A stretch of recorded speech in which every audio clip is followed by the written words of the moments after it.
let's talk about how to combat deception. Let's talk about how to identify it, and let's talk about motives behind subtle deception. We live in a world where, you know, we know it's a self-serving um, kind of atmosphere for the majority, and being that is, we have a lot of people, especially a lot of people who are empathetic, a lot of people who have good hearts and good intentions for people, um, you know, be put in compromising positions to be used.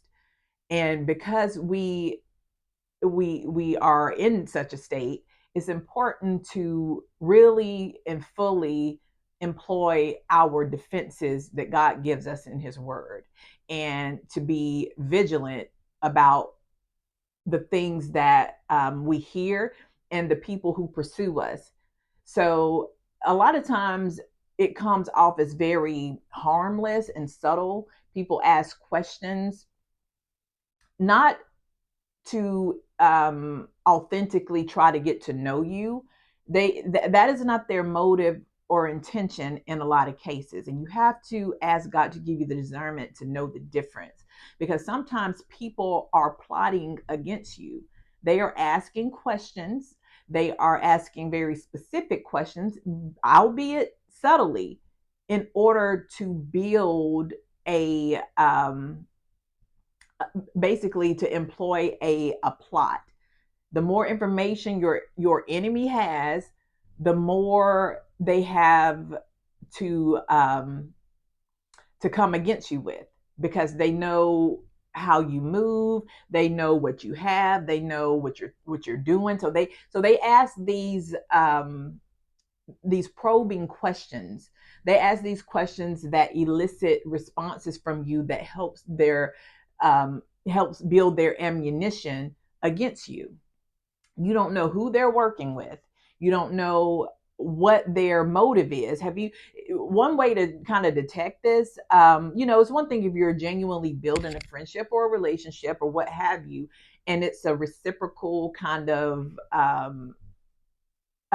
communication, and you don't, but those back to back kind of questions like, okay, well, where do you live, or how did you do this, or what did you, it lacks a bit of sincerity. I think that's one of the identifiers of whether the intentions are genuine and pure and sincere, is that it's gonna seem very mechanical. It's not gonna seem like you really truly want to get to know me. The emotion is not felt. I don't feel the right energy in this situation. It's more, again, mechanical and very um, sequential, very calculated, seemingly. So, and in the moment, you may begin just responding because that's the humanistic thing to do. You respond to questions, you answer questions, especially with someone who hasn't necessarily showed themselves untrustworthy yet. You can't quite pinpoint why they are so interested all of a sudden in these very personal details about you. So that's one way to identify it. And again, it's usually subtle. It's usually subtle. But those are some ways to kind of maybe identify whether it's authentic. So you can then, be very cautious and very deliberate in how you respond to those things in order to protect yourself from spiritual attacks, even physical attacks, judgment, because people look, more than likely they're looking for a case to build against you. They want to know about your lifestyle. They want to know about your relationships, who you deal with, they want to know as much as possible, so that when you speak, they try to find something in that to contradict you with. I mean, they're in most cases they're not going to win, because for one thing, they're working on the evil playing field. That's not going to win against the child of God anyway. But again, to not let your good be evil spoken of, sometimes it's best just to be discreet in how you deal with some people. Again, especially if you don't know the motive and you don't sense a true and genuine um, reasoning for this, and the reciprocity is not really there. Again, it's mechanical.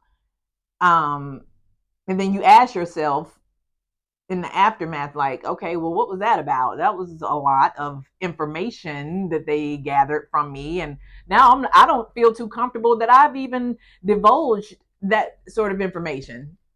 So it can prepare you for the next round, because trust and believe it's coming. If these, they may not get it all at once, but they're going to come back and they're going to ask more questions, and the questions are going to get more personal, and then they'll delve more into it, and then they're simultaneously, trying to um, gain your trust. They may offer some of their own information to you, just so it can seem to be a reciprocated kind of communication, but they're going to be very reserved in what they tell you anyway. But that's just a plot to throw you off from what they're trying to do. So again, be very attentive and vigilant to these sort of people, especially if you really don't have any mutual reasoning for them trying to get this information from you. So I thought I'd just hop on here and say this, because I think I'm experiencing this right now. I think I'm in a position where um I don't, I can't prove it right now, but again, that tug in me is saying this is not exactly what it's trying to present itself as. This is something a little bit deeper than that. It doesn't matter how much they smile in your face. And I'm not a person that just goes around and I'm just mistrusting of people. I probably trust people too much. That's got me in trouble in the past. Just taking people at their word. I've learned from that. And still, I'm not, I think I've come to a place where I just try to use my discernment more so to lead me in how I deal with people or respond to them. And so is something that's telling me is something weird about this. Is something weird about how this person communicates with you. I don't know what they're thinking. I don't know if they feel like, they feel threatened somehow. I don't know. I know I know what I'm sensing. And then their behavior is going to confirm whether this is the truth. Because I'm willing to say, well, okay, I was wrong. If enough time has passed and I find that, okay, well, I misjudged the situation. But typically that's not how it happens. If you are alert and you're trusting God in the beginning, and you're seeing things and you're asking him to lead you through wisdom and discernment about what you're dealing with here, more likely than not, you're going to find that if this is what you're seeing, it's going to be some way that he's going to confirm that to you through some means that he decides. God is going to reveal to you that this is what it was, because first you sought his face for it. And then you said, okay, this is what I'm measuring this up to the word of God. My discernment is pretty sharp with this. What is it, Lord? Reveal it to me. And then you find that that is the very thing that you were that was revealed to you in the beginning. So be careful um, what information you divulge to people, especially people who aren't proven, especially people who have not earned your trust, but yet they are um, almost overtly trying to elicit information from you. More than likely, their intentions are not pure. So stay sober, stay vigilant, and until next time, keep shining.